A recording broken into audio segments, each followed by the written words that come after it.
khi mà ngày hôm nay câu lạc bộ Than Quảng Ninh đã thông báo sẽ dừng hoạt động trong 1 năm để chờ tỉnh nhận lại đội bóng, tức là trước mắt sẽ không còn đội bóng Than Quảng Ninh nữa.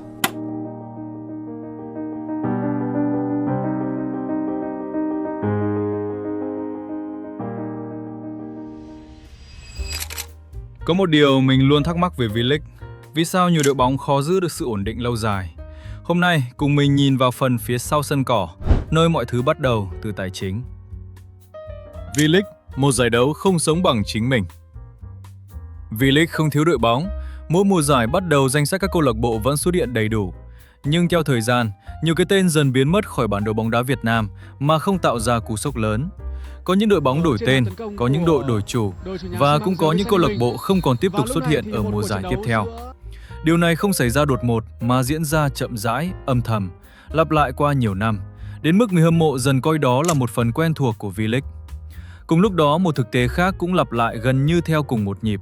Cầu thủ rời đội khi hợp đồng kết thúc, ra đi theo dạng tự do, không mua bán, không phí chuyển nhượng, không có những cuộc đàm phán ồn ào. Ở nhiều giải đấu trên thế giới, mỗi thương vụ là một câu chuyện kinh tế. Còn ở V-League, sự im lặng lại xuất hiện thường xuyên hơn. Không cần vội vàng kết luận, chỉ có một cảm giác quen thuộc rằng bóng đá Việt Nam đang tồn tại theo một cách rất riêng. Phần lớn các câu lạc bộ V-League không hình thành từ cộng đồng địa phương mà ra đời từ doanh nghiệp, nơi đội bóng gắn chặt với một công ty, một tập đoàn hoặc một nhà tài trợ chính. Trong nhiều trường hợp, đội bóng không phải là mục tiêu trung tâm mà chỉ là một phần trong chiến lược hình ảnh. Và khi doanh nghiệp ổn định, đội bóng vận hành trơn tru. Nhưng khi doanh nghiệp gặp khó khăn, đội bóng bắt đầu chịu ảnh hưởng gần như ngay lập tức.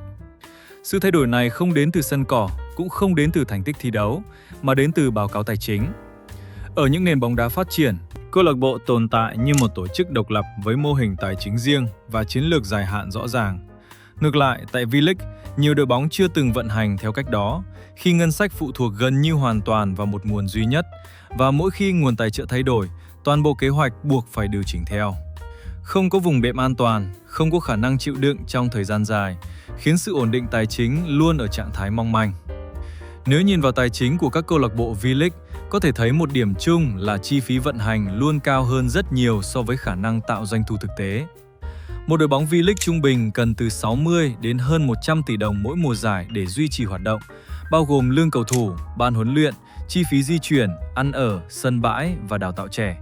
Trong khi phần doanh thu tự thân từ bán vé, tài trợ nhỏ lẻ và bản quyền truyền hình chỉ chiếm một tỷ lệ rất nhỏ trong tổng ngân sách đó. Trường hợp của Than Quảng Ninh là một ví dụ điển hình cho cách một câu lạc bộ V-League tồn tại dựa gần như hoàn toàn vào nguồn tài trợ. Trong giai đoạn đỉnh cao, Than Quảng Ninh từng được đánh giá là một trong những đội bóng chi tiêu mạnh tại giải, với quỹ lương ước tính hàng chục tỷ đồng mỗi mùa, cùng mức thưởng và đãi ngộ đủ sức giữ chân nhiều cầu thủ trụ cột. Tuy nhiên, phần lớn nguồn tiền đó không đến từ hoạt động bóng đá, mà phụ thuộc vào doanh nghiệp đứng sau đội bóng. Khi nguồn tài trợ này gặp vấn đề, chuỗi phản ứng xảy ra gần như ngay lập tức. Lương cầu thủ bị chậm, thưởng không được chi trả đúng hạn, các khoản nợ bắt đầu tích lũy, và chỉ trong thời gian ngắn, đội bóng rơi vào tình trạng không thể tiếp tục vận hành. Điều đáng chú ý là sự sụp đổ này không bắt nguồn từ việc đội bóng thi đấu kém, cũng không phải vì thiếu người hâm mộ, mà đến từ việc không có bất kỳ dòng tiền độc lập nào để chống đỡ khi nguồn tài trợ chính bị cắt. Than Quảng Ninh không phải là trường hợp cá biệt, mà phản ánh đúng cấu trúc tài chính của nhiều câu lạc bộ tại V-League, nơi ngân sách mỗi mùa giải được xây dựng dựa trên cam kết tài trợ ngắn hạn thay vì kế hoạch tài chính dài hơi. Khi mọi chi phí đều được chi trước, còn doanh thu thì không chắc chắn, câu lạc bộ không có khả năng tích lũy, không có quỹ dự phòng và cũng không thể chịu đựng được chỉ một mùa giải thiếu tiền. Từ góc độ hệ thống, điều này lý giải vì sao các câu lạc bộ V-League luôn ưu tiên sự tồn tại trước mắt hơn là phát triển bền vững. Khi ngay cả việc trả lương đúng hạn còn phụ thuộc vào tình hình doanh nghiệp, việc đầu tư dài hạn cho học viện, cơ sở vật chất hay chiến lược chuyển nhượng sinh lời gần như là điều xa xỉ. Và khi tài chính không ổn định, mọi quyết định chuyên môn cuối cùng đều quay về một câu hỏi duy nhất: làm sao để đội bóng có thể bước vào mùa giải tiếp theo? Vì sao câu lạc bộ không thể tự nuôi mình? Để một câu lạc bộ tồn tại bền vững, điều quan trọng nhất là dòng tiền ổn định, không chỉ trong một mùa giải mà kéo dài qua nhiều năm.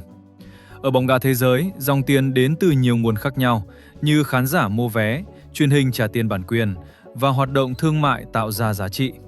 Tuy nhiên, tại V-League, những nguồn thu này đều ở mức thấp và thiếu ổn định.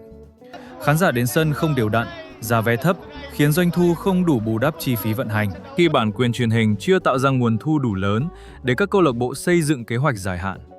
Hoạt động thương mại chưa trở thành trụ cột khi áo đấu ít được mua và các sản phẩm đi kèm gần như chưa hình thành thị trường.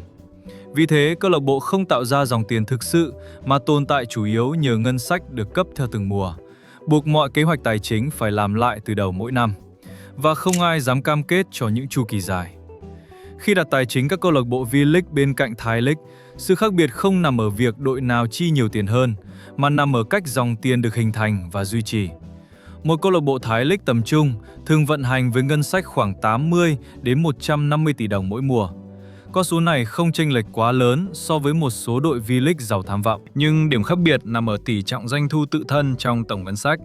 Tại Thái League, doanh thu từ bản quyền truyền hình chiếm vai trò quan trọng hơn, khi giải đấu được bán bản quyền, tập trung với giá trị cao hơn và phân bổ lại cho các câu lạc bộ theo cơ chế tương đối rõ ràng.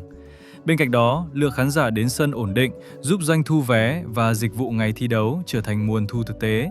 Dù không quá lớn nhưng đủ tạo dòng tiền đều đặn. Hoạt động thương mại từ bán áo đấu đến hợp tác tài trợ địa phương cũng được các câu lạc bộ Thái Lan khai thác như một phần bắt buộc trong vận hành, chứ không phải yếu tố phụ thuộc vào thiện chí nhà tài trợ chính. Quan trọng hơn, nhiều câu lạc bộ Thái League được tổ chức như một doanh nghiệp thể thao tương đối độc lập, nơi ngân sách không hoàn toàn phụ thuộc vào một cá nhân hay một tập đoàn duy nhất. Khi nhà tài trợ chính thay đổi, đội bóng vẫn có các nguồn thu khác để duy trì hoạt động tối thiểu, giúp họ có khả năng chịu đựng trong một hoặc hai mùa giải khó khăn thay vì sụp đổ ngay lập tức. Sự khác biệt này cũng phản ánh trực tiếp lên thị trường chuyển nhượng. Các câu lạc bộ Thái League sẵn sàng trả phí chuyển nhượng ở mức vừa phải cho những cầu thủ phù hợp, bởi họ coi đó là một khoản đầu tư có thể kiểm soát rủi ro, trong khi cầu thủ được xem là tài sản có giá trị sử dụng và giá trị bán lại.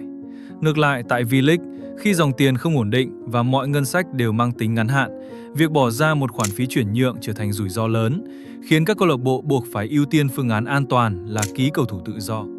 Trong một thị trường bóng đá hoàn chỉnh, cầu thủ được xem là tài sản, nơi câu lạc bộ đầu tư và bán lại thông qua những cuộc đàm phán minh bạch. Nhưng ở V-League, mô hình này hiếm khi xuất hiện bởi các câu lạc bộ không quen trả phí chuyển nhượng cho nhau và xem việc mua cầu thủ là một rủi ro tài chính lớn. Thay vì mua, họ chọn cách chờ đợi, chờ cầu thủ bước vào giai đoạn cuối hợp đồng hoặc chờ đến khi không cần trả phí. Khi đó, quá trình đàm phán trở nên đơn giản hơn, chỉ còn lại câu lạc bộ mới và cầu thủ, trong khi câu lạc bộ chủ quản gần như không còn vai trò. Đàm phán ba bên hiếm khi diễn ra đúng nghĩa, không phải vì luật cấm mà vì thói quen vận hành đã hình thành trong một môi trường thiếu ổn định tài chính, nơi sự an toàn luôn được đặt lên trước. Nghịch lý lót tay. Tại V-League tồn tại một nghịch lý kéo dài nhiều năm, khi các câu lạc bộ không muốn trả phí chuyển nhượng nhưng lại sẵn sàng chi tiền lót tay trực tiếp cho cầu thủ.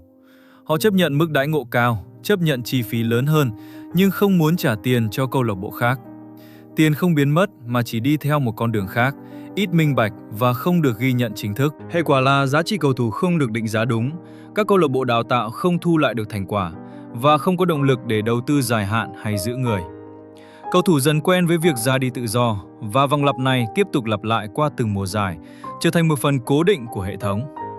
V-League không thiếu nỗ lực và cũng không thiếu con người đang cố gắng duy trì giải đấu, nhưng cho đến lúc này, giải đấu vẫn chưa thực sự sống bằng chính mình. Khi câu lạc bộ không thể tự nuôi mình, mọi kế hoạch đều mang tính ngắn hạn, và khi chuyển nhượng không còn là mua bán đúng nghĩa, thị trường không thể hình thành. Đây không phải câu chuyện đúng hay sai, mà chỉ là một thực tế đã tồn tại trong thời gian dài.